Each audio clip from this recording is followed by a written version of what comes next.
ఆపదామపహర్తారం దాతారం సర్వసంపదాం లోకాభిరామం శ్రీరామం భూయో భూయో నమామ్యహం. సుప్రభాతం ఛానల్ ప్రేక్షకులందరికీ నమస్కారం.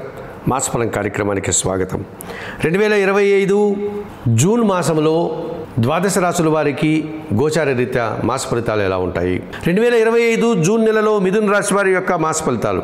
ఈ మిథున రాశి వారికి షష్టమ లాభాధిపతి అయినటువంటి కుజుడు ఈ జూన్ నెలంతా కూడా తృతీయ భావంలో అనగా సింహరాశిలో సంచారం కొనసాగించడం వల్ల జన సహకారం బాగా ఉంటుంది.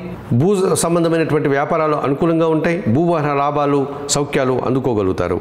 జన్మరాశాధిపతి చతుర్థాధిపతి అయినటువంటి బుధుడు ఈ నెలంతా కూడా జన్మరాశిలో మిథున రాశిలో సంచారం కొనసాగించడం వల్ల కుటుంబపరమైనటువంటి సంతోషకర వాతావరణం చవి చూస్తారు. వ్యాపార అభివృద్ధి అనుకూలంగా ఉంటుంది.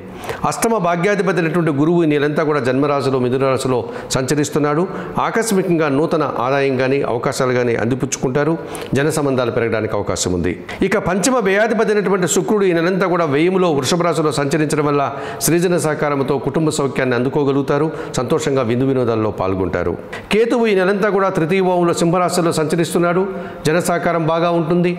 నిరాడంబరంగానే వృత్తి ఉద్యోగ వ్యాపారాల్లో అభివృద్ధిని సాధిస్తారు. భగవంతుని ఆశీస్సులు కూడా అందుకుంటారు. ఇక తృతీయాధిపతి అయినటువంటి సూర్య భగవానుడు ఈ నెలంతా కూడా వ్యయములో అనగా జన్మరాశిలోను అనగా వృషభ మిథున రాశుల్లో ఆయన సంచారం కొనసాగించడం వల్ల మీకు అధికారులతో అభిప్రాయ భేదాలు కానీ ప్రభుత్వం నుంచి పనులు వాయిదా పడే సూచన కనిపిస్తుంది.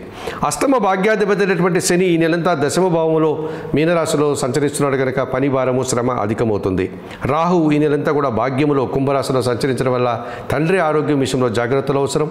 అలాగే దురాశ పనుల విషయంలో కూడా మీరు చాలా జాగ్రత్తలు తీసుకోవాల్సిన అవసరం ఉంది. లేకపోతే మోసపోయేటువంటి పరిస్థితి కనిపిస్తుంది. మరి ఈ మిథున రాశి వారు భాగ్య రాహు దోషం నుంచి బయటపడడానికి నిత్యం దుర్గాదేవిని పూజించండి. కుంకుమ పూజలు నిర్వర్తించండి. దుర్గా ఆరాధన చేయండి. అమ్మవారిని దర్శించుకోండి. దశమ శని దోషం నుంచి బయటపడడానికి ఆంజనేయ స్వామిని శనివారం రోజు వెళ్ళి పూజలు నిర్వర్తించి సుందరకాండ పారాయణం చేయండి. అలాగే వ్యయములోను జన్మరాశిలోను సంచరించేటువంటి రవిదోషం నుంచి బయటపడడానికి సూర్యాష్టకం చదువుకొని గోధుమ పిండిని ఆదివారం రోజు పేదవారికి దానం చేయడం వల్ల ఈ మిథున రాశి వారు మరింతగా మంచి ఫలితాలను అందుకోగలుగుతారు.